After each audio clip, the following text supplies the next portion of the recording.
Assalamualaikum warahmatullahi wabarakatuh. Masih bersama dengan saya Pak Arif Nugroho.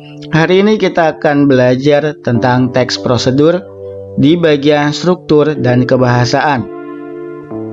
Pertemuan sebelumnya kita sudah mempelajari tentang pengertian, ciri, dan jenisnya dalam teks prosedur. Hari ini kita mempelajari tentang struktur. Ada berapa strukturnya? Kita lihat bagian per bagian. Yang pertama, bagian dari tujuan. Tujuannya adalah berupa judul, ya, dan berisi tujuan pembuatan teks prosedur. Setiap penulisan pasti memiliki tujuan. Dalam teks prosedur pun sama, ya. Yang kedua, ada bagian material. Nah, di bagian material ini biasanya isinya bahan dan alat. Tapi, apakah di bagian teks prosedur ini harus selalu ada? Jawabannya pasti tidak. Karena tidak semuanya teks prosedur harus memiliki bagian material. Biasanya bagian material ini adalah tujuannya untuk membuat suatu benda atau suatu objek atau suatu makanan yang akan kalian lakukan. Kemudian yang ketiga, bagian langkah-langkah. Ini adalah langkah-langkah yang harus ditempuh untuk memperoleh hasil maksimal dalam tujuan teks prosedur. Ya, jadi struktur teks prosedur ada 3. Yang pertama, bagian tujuan. Yang kedua, bagian material. Dan yang ketiga, bagian langkah-langkah.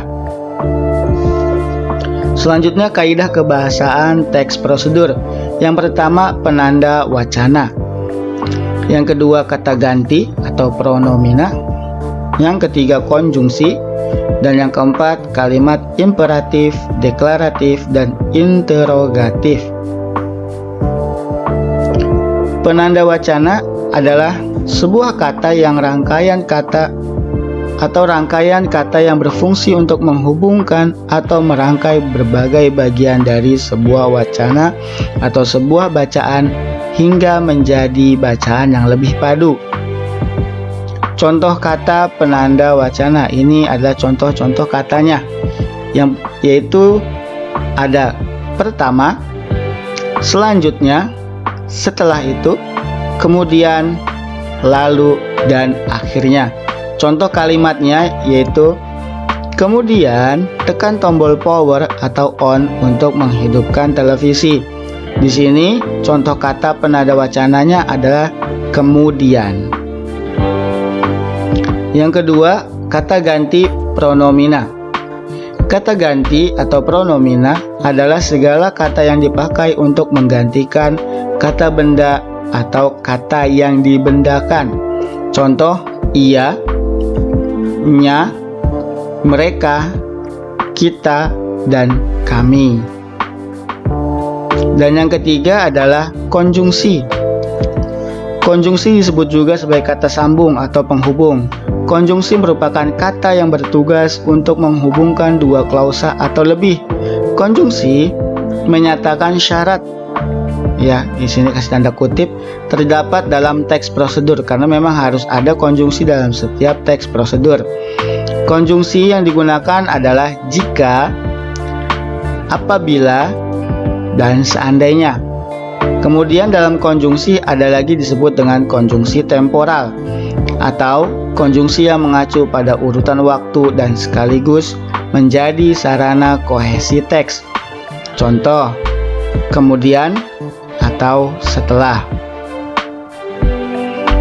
Yang keempat, ada kalimat imperatif, deklaratif, dan interrogatif. Kalimat imperatif adalah kalimat yang mengandung perintah. Contoh, amatilah. Ya. Amatilah kalimat berikut. Nah, itu kalimat perintah. Kemudian ada kalimat deklaratif adalah kalimat yang berisi pernyataan. Dan yang terakhir, kalimat interrogatif adalah kalimat yang berisi pertanyaan. Beda ya, pernyataan dengan pertanyaan. Baik, terima kasih. Itu saja yang bisa saya sampaikan. Nanti contoh-contohnya itu adalah tugas kalian. Silakan nanti kita diskusikan bersama. Kita diskusikan di media pembelajaran kita. Ya, kurang lebih mohon maaf. Jangan lupa like, komentar juga ditulis, dan subscribe juga ya, biar channel ini terus berkembang. Wassalamualaikum warahmatullahi wabarakatuh.